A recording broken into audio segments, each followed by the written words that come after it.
Pour la pièce Sillon urbain, j'ai travaillé avec Hervé Cligné, qui est clarinettiste à l'EOC.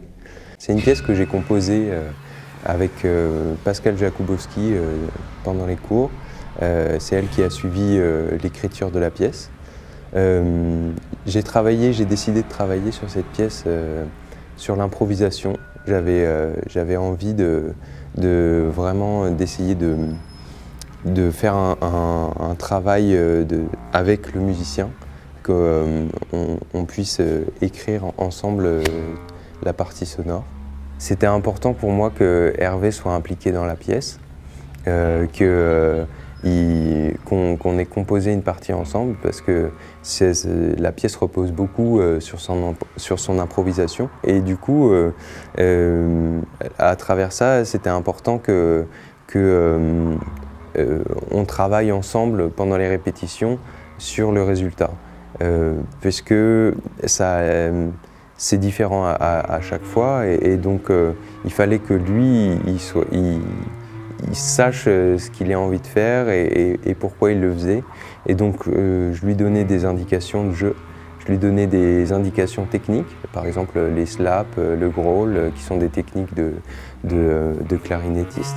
Et lui, il le mettait en forme de manière improvisée. Et c'est pour ça que le matériau, je vois vraiment la clarinette comme un matériau et moins comme un instrument, puisque en fait c'est une improvisation sur des techniques de jeu, sur des timbres qu'on cherchait pour l'intégrer à la pièce.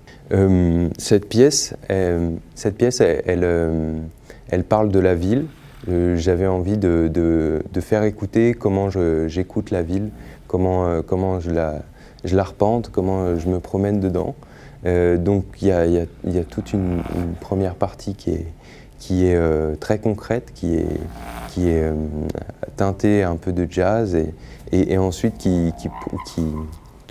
la suite de la pièce est de plus en plus abstraite, et l'idée c'est de se projeter vraiment dans une écoute qui a été personnelle, dans comment on se déplace dans une ville, quels sons on peut percevoir, qu'est-ce qu'on peut ressentir au niveau de l'écoute. Et pour mon matériau sonore, je suis parti dans la ville avec mon micro, et j'ai essayé de collecter tous les sons qui m'importaient le plus.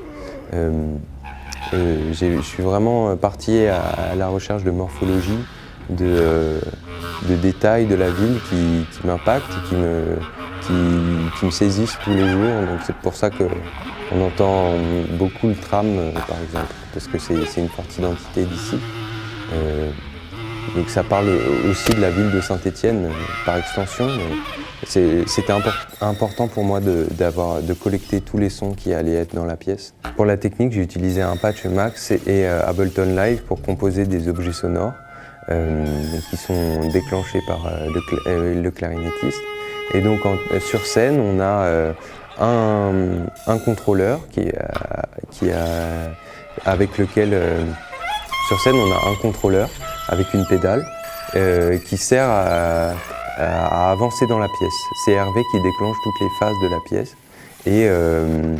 et donc en appuyant sur la pédale, c'est lui qui décide de déclencher la pièce, c'est lui qui décide de changer de phase, c'est lui qui fait se dérouler la pièce.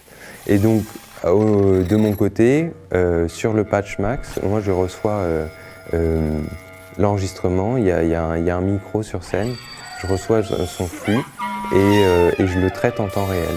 Donc il y a des réverbérations, il y a des filtres résonnants, il y a un traitement en temps réel de sa clarinette qui est ensuite réinjecté et qui fusionne avec la bande son et avec la clarinette naturelle.